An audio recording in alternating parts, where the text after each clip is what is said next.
31 de março de 2020, 56 anos do golpe de 64. Para nós historiadores, nada melhor do que relembrar esse passado histórico de modo extremamente crítico. Sobretudo porque, nesse momento que nós estamos vivendo, nós temos setores nostálgicos que pedem a volta da ditadura. Pessoas que se organizam nas redes sociais, mas que também se organizam nas ruas, pedindo a volta da ditadura, pedindo o fechamento do Supremo Tribunal Federal, do Congresso Nacional, pedindo a volta do AI-5. E também porque temos um governo, que é um governo que flerta com a ditadura, com o autoritarismo, que tem como mito e herói Carlos Brilhante Ustra, o maior torturador da época da ditadura militar. Um governo que impõe a censura, um governo que alimenta a perseguição às oposições, é um governo que tem sérias dificuldades de conviver com as regras de um Estado democrático. Portanto, nesse momento de aumento do autoritarismo e de crise da democracia burguesa, é importantíssimo nós relembrarmos o que foi o golpe de 64 e o que foi a ditadura militar. E aí, eu estou trazendo aqui para apresentar para vocês o livro clássico do René Dreyfus, 1964, A Conquista do Estado, pesquisa, uma tese feita em Glasgow, ainda no final ali da ditadura, no final dos anos 70 e início dos anos 80, é um calhamaço, né? Mas grande parte do livro é composta por anexos, justamente da documentação que ele pesquisou no IPES, que era o Instituto de Pesquisa em Estudos Sociais, e no IBAD, o Instituto Brasileiro de Ação Democrática, que fundamentou a tese do Dreyfus, né? Portanto, esse livro ele é uma referência teórica, historiográfica e política para nós historiadores marxistas, sempre que a gente estuda, escreve, pesquisa sobre essa temática do golpe de 64 e da ditadura militar. Nesse sentido, eu gostaria de começar a desenvolver uma tese para esse vídeo, baseado no livro do Dreyfus e nos historiadores marxistas. A tese é a seguinte: o golpe de 1964 foi um golpe de classe, foi um golpe resultado da luta de classe, resultado das contradições e das tensões que se desenvolveram na sociedade brasileira e na política ali entre os anos 1950 e o início dos anos 1960, entre os governos JK e Jango. Esse golpe, né, ele foi articulado por um bloco de poder contra outro bloco de poder. Ele foi articulado por um bloco de poder que o Dreyfus chama de conservador modernizante. Um bloco composto por setores do capital multinacional e associado. Os setores das grandes multinacionais associados com a burguesia brasileira. Esse bloco, que nós chamamos de um bloco do capital multinacional e associado, o bloco golpista, ele era composto por empresários, por banqueiros, latifundiários, industriais, grandes comerciantes, uma fração conservadora da classe média, a Igreja Católica, a Igreja Evangélica e a grande mídia brasileira, dos grandes jornais aos grandes canais de televisão. Contra o bloco que foi derrotado, um bloco nacionalista e reformista, composto por camponeses, pelos operários, pelos estudantes, por setores da pequena e média burguesia desvinculada do capital transnacional. Esse é o bloco que vai ser derrotado em 1964. Portanto, nós temos aí sim uma tensão entre, de um lado, o capital, do outro, o trabalho. De um lado, um bloco que defendia o capitalismo brasileiro, mas articulado e, sobretudo, fundamentado a partir da entrada maciça do capital externo e da iniciativa privada, e o outro bloco, nacionalista e reformista, que defendia um capitalismo brasileiro sobretudo baseado na grande empresa estatal e nas empresas privadas de capital nacional, com distribuição de renda e com inclusão social. São dois blocos que tinham dois projetos distintos de poder para o Brasil. Portanto, o golpe empresarial militar ele foi desfechado contra a classe trabalhadora, e a ditadura de 21 anos, entre 64 e 85, ela acentuou consideravelmente a acumulação capitalista e derrotou o mínimo de reformas que viesse ao encontro dos anseios das classes populares. Mas para provar essa tese, nós não podemos ficar presos ao ano de 64 e muito menos à data 31 de março para 1º de abril. Segundo o livro do Dreyfus, nós temos que voltar um pouco mais no tempo, né, um pouco mais a uma quadra histórica para entender melhor 64. E ele vem ali ao período do pós-guerra, do pós-Segunda Guerra Mundial. Por que o pós-Segunda Guerra Mundial? Com a queda da ditadura varguista do Estado Novo e a ascensão da democracia populista, ou do regime populista brasileiro, com os governos Dutra, depois o Getúlio novamente. O Getúlio se suicida e tem uma sequência de presidentes, né, uma crise política ali muito forte. Depois nós temos o Juscelino Kubitschek, posteriormente o governo do Jânio Quadros e, por fim, o último governo da democracia populista, que foi derrubado com o golpe de 64, o governo João Goulart, o Jango. Né? Bom, importante voltar a 45, a lei pós-Segunda Guerra Mundial, para entendermos que é nesse momento que há uma intensa transformação na estrutura econômica e social brasileira. É nesse período aí, dos anos, principalmente os anos 50, com o plano de metas no governo Juscelino Kubitschek, é que nós vamos ter um processo de substituição de importações no Brasil e o capital transnacional, que até então, esse capital externo, esse capital transnacional, esse capital multinacional, ele tinha vindo para cá, mas ele atuava sobretudo no setor de serviços. A partir dos anos 50 nós vamos ter uma enxurrada da ascendência econômica do capital multinacional na economia brasileira. Né?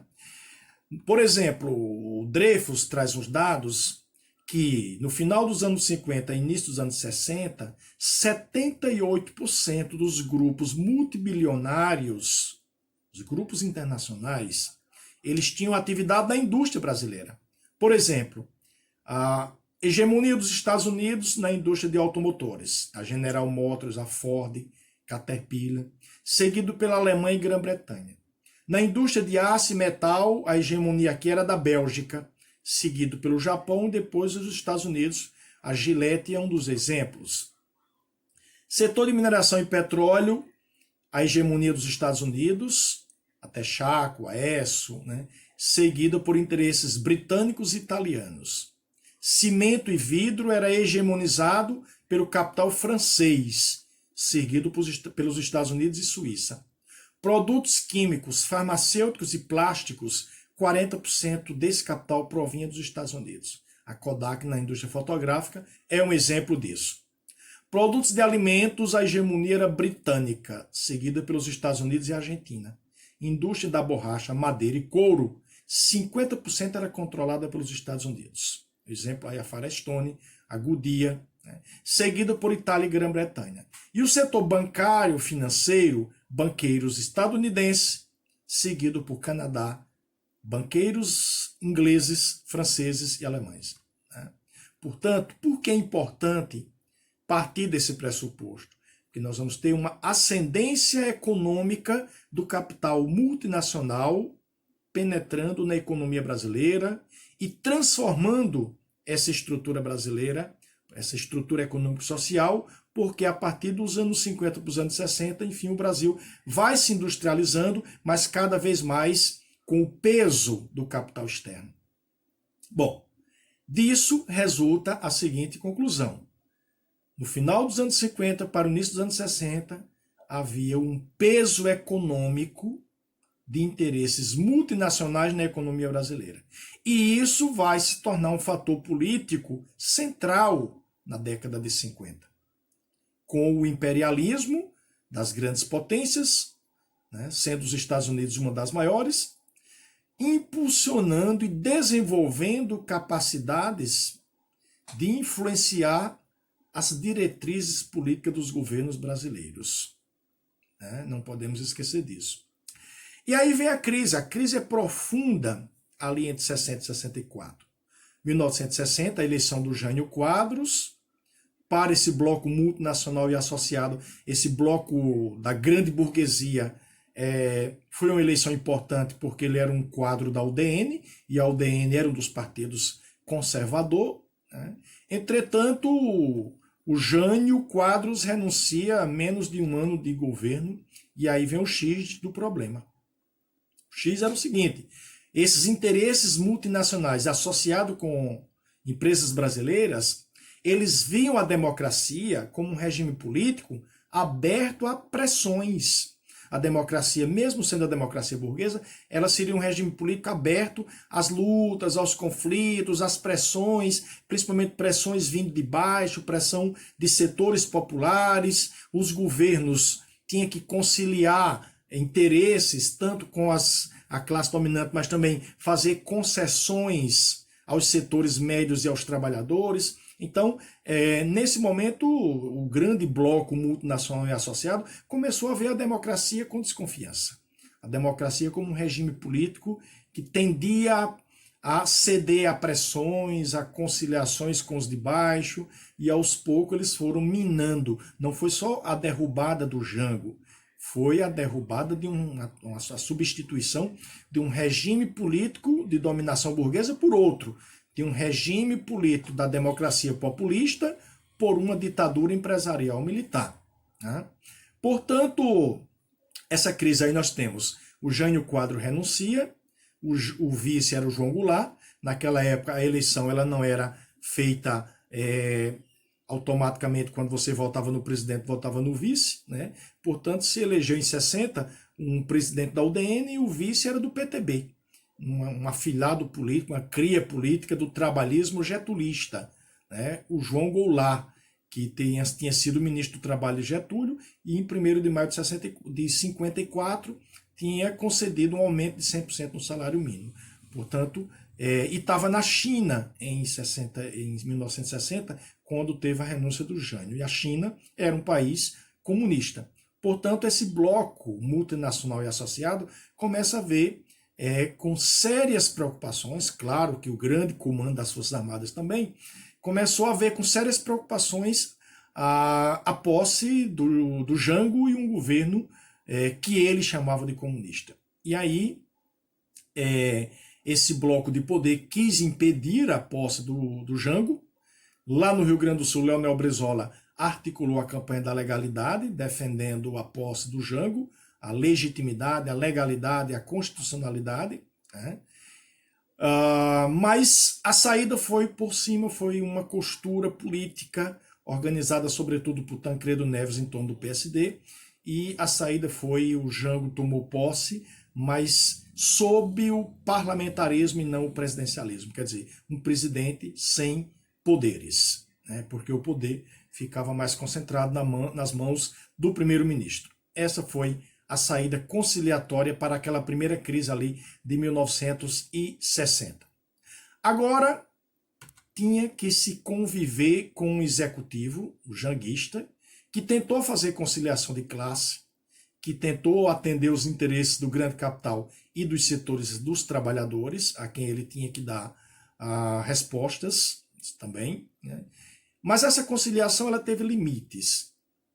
E aí, quando o Plano Trienal de Desenvolvimento não foi aceito, o governo Jango começou a dar uma guinada mais à esquerda, não que fosse comunista, porque não tinha nenhum projeto do governo do João Goulart no sentido de uma revolução comunista. Era um projeto de um executivo democrático, reformista e nacionalista, ligado àquele projeto de Brasil que defendia o capitalismo, mas o capitalismo com inclusão social, um certo nível de participação política e, sobretudo, focado na estatal e na empresa privada como modelo. Né? Mas O Jango começou a tomar algumas medidas, sobretudo ali no final de 63 e início de 64, medidas que nós chamaríamos de reformistas, nacionalistas, por exemplo, né? A lei de remessa de lucros para o exterior, para não exceder 10% dos investimentos e dos lucros que as multinacionais tinham no Brasil e remetia para as suas matrizes. 2. Que todo o capital externo que entrasse no Brasil deveria ser registrado na Superintendência da Moeda e do Crédito. 3. Que toda repatriação de capital e remessa de lucros, dividendos, juros, amortizações, royalties por assistência técnica também fosse registrado na SUMOC. 4. Que qualquer depósito no exterior tem que ser declarado na SUMOC, sob pena de ser considerado ilegal com processo criminal instaurado por inadimplência. 5. Outorgada também à SUMOC, a Superintendência da Moeda e Crédito, o poder de controlar as operações cambiais externas. 6. Que os bancos pertencentes às nações que impunham restrições a bancos brasileiros não podiam deter mais de 30% de ações com direito a voto nos bancos nacionais. 7. Tentou implantar o monopólio estatal da importação de petróleo e desapropriar 5 refinarias, assim como rever concessões de mineradoras dadas às multinacionais. 8. Tentou reajustar o salário mínimo, o poder aquisitivo dos trabalhadores, estabelecendo uma política de controle de preços e de supervisionamento à distribuição dos bens básicos de consumo. 9. Foi decretado o primeiro tímido estágio de reforma agrária com as desapropriações às margens das ferrovias e rodovias. 10. Renegociação da dívida externa, escalonando o seu pagamento. 11º, uma linha política independente no interior da Organização dos Estados Americanos. 12º, uma reestruturação do setor tributário com taxação na renda. Defesa do voto aos analfabetos, soldados e sargentos, incluindo a possibilidade de ser candidatos ao legislativo. Portanto, o governo João Goulart, um governo reformista, nacionalista, começou a tomar essas medidas, sobretudo quando a conciliação passou a se tornar complicado. E esse executivo nacional reformista não agradava ao setor multinacional e associado que havia feito a industrialização do Brasil, né? Só lembrando que, num primeiro momento, o Jango assumiu como parlamentarismo, mas em 63 teve um plebiscito e a maioria da população brasileira votou pela volta do presidencialismo. Então, quando ele começou a tomar essas medidas, ele já estava fazendo sob o regime do presidencialismo, né? Então, esse executivo nacional reformista com poderes para implementar as reformas de base não agradava ao bloco multinacional e associado que tinha feito a industrialização do Brasil. Então, nós temos uma crise de hegemonia. A burguesia, ela tinha poder econômico, ela tinha feito a industrialização do Brasil, mas ela não tinha mais, né? ela não tinha o controle do aparelho de Estado em proveito de um projeto que eles defendiam, né? Então era um momento em que a burguesia brasileira, articulada com as grandes multinacionais, elas não dirigiam mais um projeto de poder. Tinha crise de direção, tinha crise de hegemonia, tinha muita luta nesse momento, luta de classe, ligas camponesas, greves operárias, influência da Revolução Cubana, a politização na cultura, o CPC, né, o método de alfabetização do Paulo Freire, né, a UNE, a Ação Popular, o Partido Comunista mesmo operando na ilegalidade. Então, aos setores das classes dominantes, tinha que bloquear esse setor, esse bloco de poder nacionalista e reformista. E aí o bloco conservador passou a atacar o governo Jango por meio do IPES e do IBAD, ou seja, atacando por meio de institutos nos quais estavam os intelectuais orgânicos, a maioria deles empresários ou tecnoempresários, né, que vão desestabilizar o governo Jango, que vão desestabilizar a democracia, que vai criar o caos, que vai criar a crise e trazer os militares como a solução para essa crise. Por isso, nós temos que também colocar aqui o Instituto, a Escola Superior de Guerra, como um componente desse bloco multinacional e associado. Portanto, o golpe de 64 é um golpe de classe, ele vai instaurar uma ditadura, essa ditadura vai ter o envolvimento político dos empresários, né? Os empresários e os tecnoempresários, eles vão assumir cargos no primeiro e no segundo escalão do governo, portanto, é um golpe empresarial militar, né? E a ditadura, ela vai ser uma ditadura que vai trazer a acumulação do capital, a acumulação capitalista, os grandes lucros, a grande concentração de renda, e vai reprimir e impedir todo e qualquer projeto que beneficiasse distribuição de renda, melhoria de vida para a classe trabalhadora, né? Portanto, esse bloco financeiro, industrial, multinacional, quando ele chega no poder, ele vai procurar fazer o quê? Silenciar a classe trabalhadora. Na tortura, no exílio, na prisão, silenciar a classe trabalhadora para implementar o assalto ao poder e que esse Estado brasileiro, pós-64, interessasse justamente aos interesses do grande capital. E aí, para fechar, eu vou trazer aqui também a participação, né? Os empresários atuavam pelas suas instituições que o Gramsci chamaria de sociedade civil, por exemplo, as associações comerciais, as federações da indústria, como a Fiesp, né? As federações da agricultura. E para fechar aqui no livro do Dreyfus, eu vou trazer algumas empresas e empresários que apoiaram e se beneficiaram do golpe da ditadura. A Volkswagen do Brasil, a Mercedes-Benz, a Light, a Rede Globo e o Jornal Globo, o Sistema Globo de televisão, né? O Jornal Globo, o Banco Mercantil de São Paulo,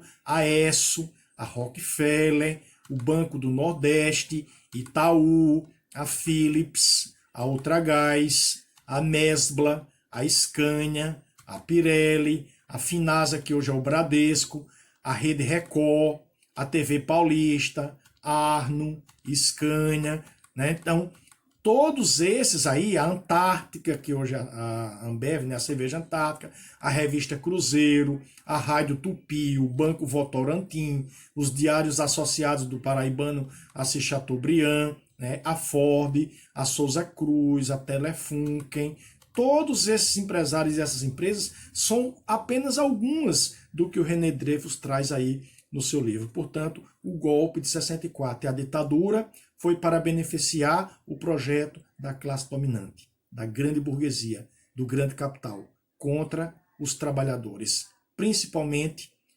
aqueles setores de camponeses e operários, que naquele momento era a maioria da classe trabalhadora brasileira. Nós precisamos sempre dizer isso e rememorar, porque esse período de 21 anos foi do terror instaurado, a tortura, a prisão, o exílio, a censura. Esse é o tipo de regime político que nós precisamos o tempo todo repudiar e não sair às suas ruas pedindo a sua volta. Nós precisamos elevar o nível da luta de classes, elevar o nível do regime político abarcando e abraçando a defesa das liberdades democráticas, porque só em um regime político de liberdades democráticas, nós da classe trabalhadora podemos intensificar a luta de classe para derrubar o capitalismo, sobretudo nós, marxistas, comunistas e anticapitalistas. As liberdades democráticas são imprescindíveis para que a gente faça a luta de classe de forma anticapitalista, antiburguesa, sempre pensando na superação desse modo de produção extremamente selvagem, né, em que uma ínfima minoria se apropria da riqueza do planeta e a maioria absoluta vive na extrema miséria e na extrema pobreza.